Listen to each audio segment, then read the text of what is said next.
Olá pessoal, hoje nós vamos continuar com mais um episódio do Sobedcast, terceira temporada. Hoje o nosso entrevistado é o Dr. Gilberto Mansur, renomado endoscopista, membro titular da Sociedade Brasileira de Endoscopia, doutor em Oncologia pelo INCA, chefe do Serviço de Endoscopia do HC1 do INCA de 2007 a 2012, também membro da FPG. Muito bem, bom dia, meu grande amigo. E aí? Bom dia, meu amigo.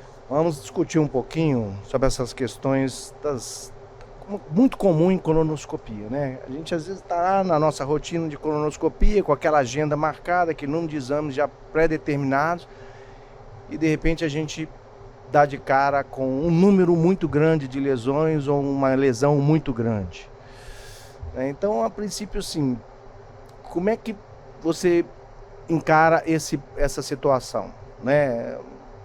Dando início, me fala aí, aparentemente você já resseca, você remarca, como é que é a sua abordagem inicial quando você tem essas situações? Bom, Lincoln, essa é uma pergunta muito difícil, porque ela não tem uma resposta, digamos assim, estandartizada. Essa resposta você vai obter com bom senso, com uma visão do futuro, uma previsão de tempestades, por exemplo, e com a sua estrada. Isso requer experiência na construção do que seria um algoritmo seu de decisão. A árvore de decisão que se impõe para esse tipo de lesão que nós chamamos de incidental, é o paciente que veio fazer uma colonoscopia de rastreamento de câncer ou de pólipos. Você faz a colonoscopia completa, bem feita, com bom preparo, e se depara com uma lesão que faz você pensar, como você bem disse, no centro de uma agenda hipermovimentada, onde você tem, às vezes, apenas um outro médico no seu grupo que está ali disponível para assumir o restante da agenda enquanto você trabalha. Então, são múltiplas variáveis que têm que ser analisadas. Eu vou dizer para você o que eu acho. E a mais importante, a variável básica, número 1, é o paciente. Esse paciente, ele antes de entrar em qualquer colonoscopia, ele tem que ser informado de que dessa colonoscopia pode derivar uma série de ações médicas, de atos médicos, e no nosso caso aqui de ressecção de uma lesão incidental, e ele tem que aprovar isso ou não. Os atuais documentos de autorização, leia-se os consentimentos informados, são muito genéricos nesse sentido, principalmente para procedimentos endoscópicos. Então, essas são já duas variáveis, uma fundamental, básica, que é o próprio paciente. Uma terceira variável que tem que ser analisada é o médico ou a sua equipe médica. Então, se esse médico tem expertise suficiente para começar e terminar uma ressecção endoscópica. E nós estamos falando aqui de mucosectomia, porque ninguém vai numa lesão incidental de cólon, a não ser reto, casos selecionadíssimos e uma agenda muito frouxa, muito pouca, vai fazer uma dissecção endoscópica. Ninguém é doido de fazer isso, essa é a realidade. Então, no caso de lesão que vai necessitar de dissecção de submucosa, esse doente tem que ser remarcado. Os outros pacientes, como disse, o médico tem que ter um backup próprio, tem que ter um background próprio de capacitação, capacidade de fazer, levar a cabo essa ressecção. Um outro dado que é muito importante se refere ao serviço de endoscopia.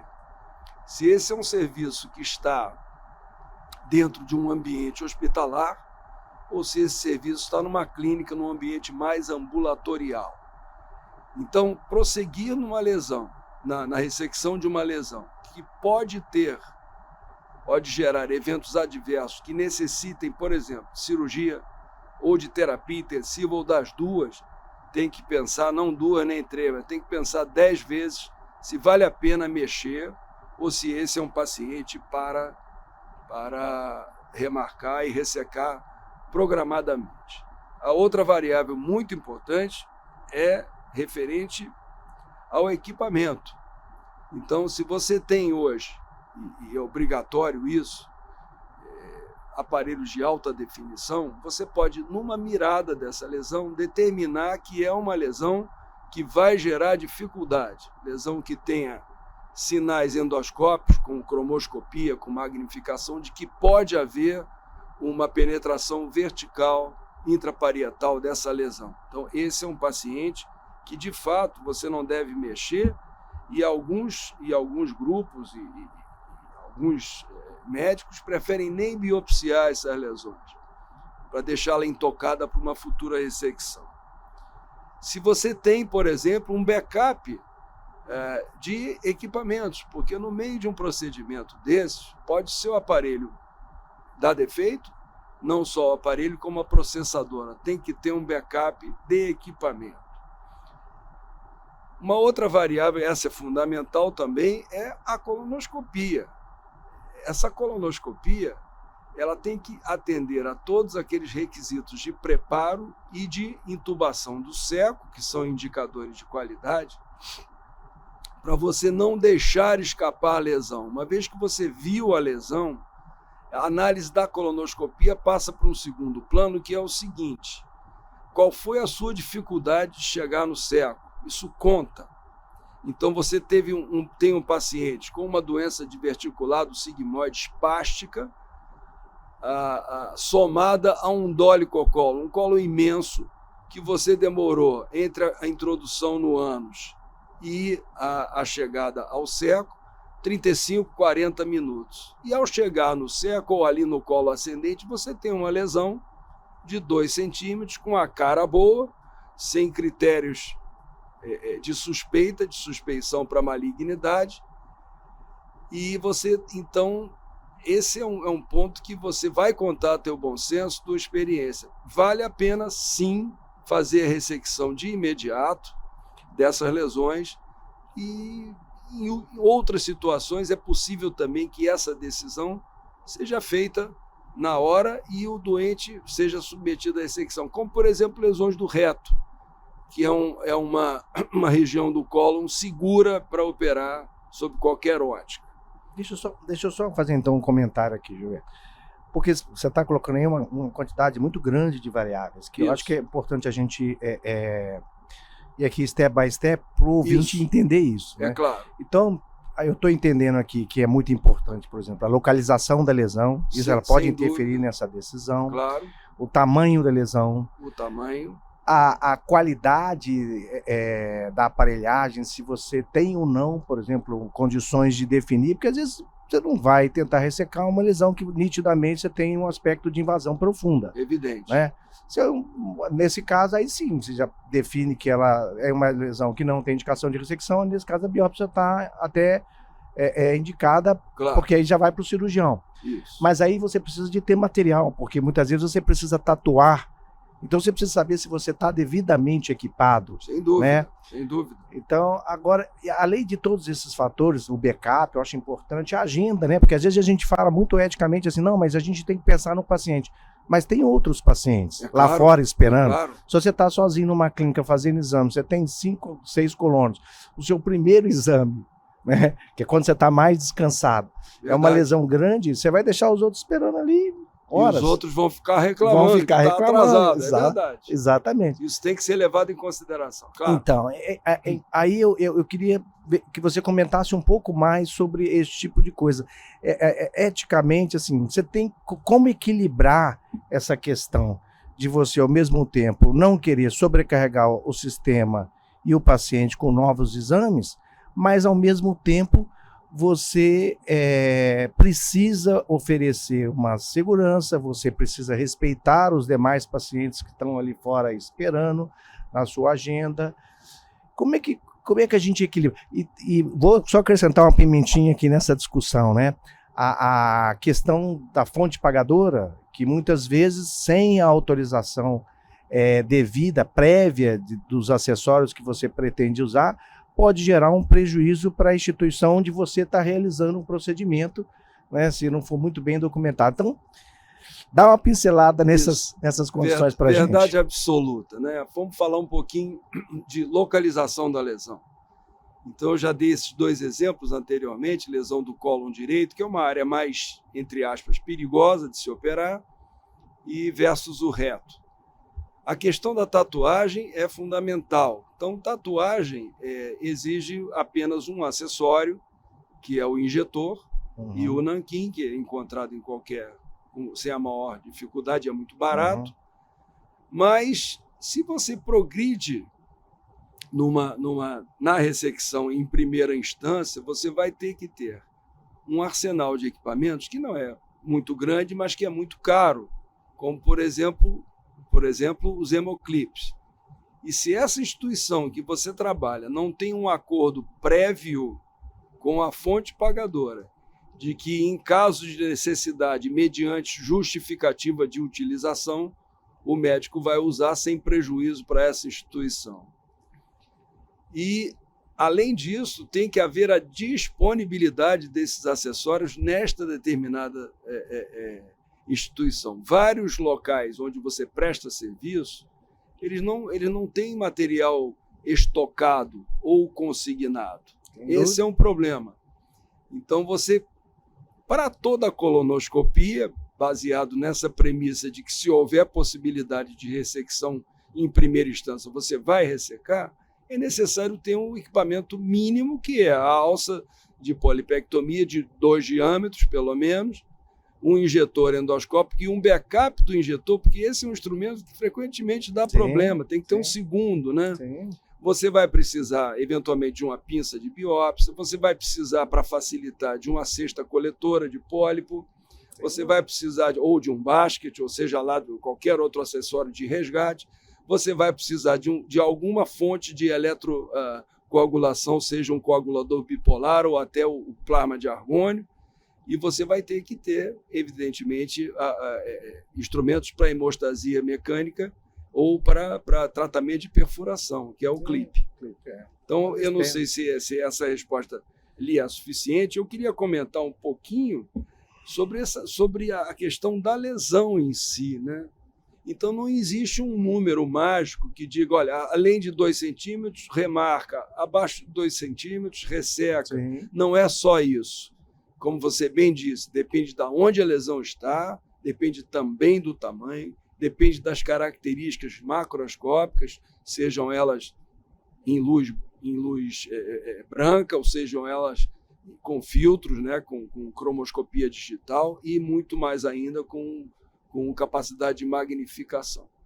É o que eu acho. E vamos dizer assim, uma coisa que eu acho que é uma realidade, vale a pena a gente comentar aqui, porque muitos endoscopistas trabalham não no ambiente hospitalar. Né? Sem dúvida. Porque às vezes você está numa unidade de endoscopia que trabalha 24 horas por dia, você acha essa lesão na última coluna, embora seja muito mais cansativo e não seja ideal, mas você pode às vezes prolongar, porque o hospital tem força, tem todos esses backups de acessórios, de aparelhos, tem UTI, tem centro cirúrgico atendendo 24 horas por dia, mas vamos passar para aquela realidade das clínicas, das pequenas clínicas, onde tem horário para fechar, não trabalha 24 horas, aí lá 4 ou 5 horas da tarde, na última coluna, você encontra uma lesão um pouco maior, você não tem necessariamente, não tem essas autorizações, nem força para poder cobrar sem autorização, não tem às vezes todos os acessórios, então o horário já é um horário mais tarde, então você acredita que essa questão do time, do local onde está sendo realizado, acaba sendo mais propício você remarcar essas lesões um pouco maiores para um ambiente hospitalar quando você está numa situação dessa numa clínica, por causa da agenda, por causa do horário? É verdade absoluta o que você acabou de dizer, sobre todos os aspectos, sobre a questão do pagamento do evento, sobre a sua segurança, e evidentemente a segurança do paciente, que envolve exatamente isso tudo que você falou. Você está num ambiente, entre aspas, hostil para fazer aquele determinado procedimento, em que sempre há risco, posto que muito pequeno, dependendo da sua expertise. Você não tem um backup de cirurgia, de urgência, você tem que transferir esse paciente, tirar esse paciente do ambiente ambulatorial de clínica, levá-lo para um hospital, contactar se você perfurou e não conseguiu fechar por endoscopia, você tem que ter uma equipe cirúrgica pronta em 2, 3 horas. Esse paciente vai para a veia profunda, vai para antibiótico, vai esperar a cirurgia. Então, esse caso que você falou, e tem um outro componente, para concluir, que chama-se cansaço. Você, no final de uma jornada, muitas vezes, 10, 12 colonoscopias, na 12ª às 6 da tarde aparece esse caso especial que nós estamos discutindo. Eu sou favorável ao seguinte: se você não tiver um backup de outro médico, principalmente que seja qualificado como você para realizar aquilo e até te ajudar, é melhor por todos os efeitos, é melhor remarcar esse paciente sem a menor dúvida.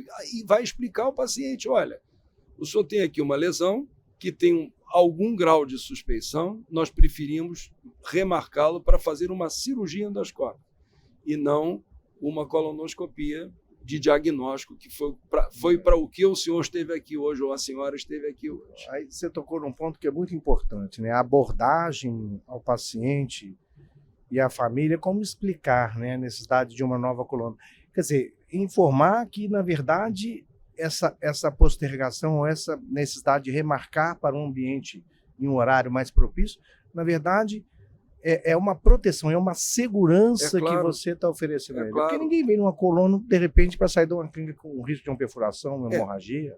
Ninguém vem para uma coluna, Lincoln, para no dia seguinte estar com uma cicatriz no abdômen. Né? Sem dúvida. Esse é um caso muito sério. Então, de fato, a análise, a seleção de quem você vai mexer, de quem você vai remarcar, ela depende de variáveis que não estão à venda. Quer dizer, bom senso não está à venda. 40 anos de estrada também não estão à venda. É uma capacidade de julgamento que depende, infelizmente, de questões pessoais e de trajetória profissional. Ponto. E nós aqui que já temos um pouco de cabelo branco, né? Exato. A gente sabe que à medida em que a experiência vai chegando, a gente vai ficando mais ponderado, mais preocupado com os eventos adversos. A gente tende a ser menos impulsivo, né? Menos corajoso, intempestivo. Né? Então, eu acho que a sua fala ela é muito importante, principalmente para os endoscopistas mais jovens, né? Porque, às vezes, é um pouco constrangedor, não aceito bem a ideia. Não, eu posso tirar, eu vou tirar, sempre naquela confiança de que vai dar tudo certo. Mas a gente sabe que, né, com o passar dos anos, a gente sabe que não é sempre assim. Né? Então, dá um conselho aí para os mais jovens. O conselho é o seguinte: quanto mais velho, quer dizer, o conselho não, a vivência me diz o seguinte: quanto mais velho eu fico, mais medroso eu fico. Por quê? Porque quando eu olho para trás, eu vi, aconteceram algumas coisas que eu não gostei, foram eventos adversos, que eu consegui resolver em sua maioria, com o aparelho dentro do paciente, e outras eu precisei mandar operar.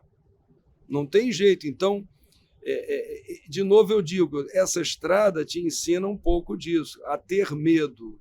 Então, o endoscopista jovem, como você falou, que está bem treinado, veio de um grande centro de treinamento, está afinado, está bom, ele tem que ter um pouquinho do que eu chamo de temperança para fazer essa análise muito fria. Não é feio, não é vergonha olhar uma lesão, vamos botar ali limítrofe, uma lesão de 3 centímetros no colo ascendente, cavalgando uma prega do colo, então, ou 2 pregas, que ainda é pior.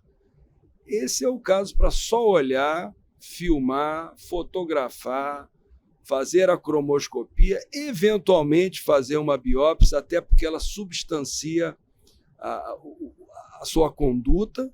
Eu nunca vi biópsia estragar terreno para fazer uma mucosectomia. Isso me parece, isso está muito escrito, mas não tem uma maneira Às vezes ali absoluta dois de provar fragmentos isso. dirigidos. É muito Ou fundamental. no centro, numa Uhum. área mais polipóide. Só.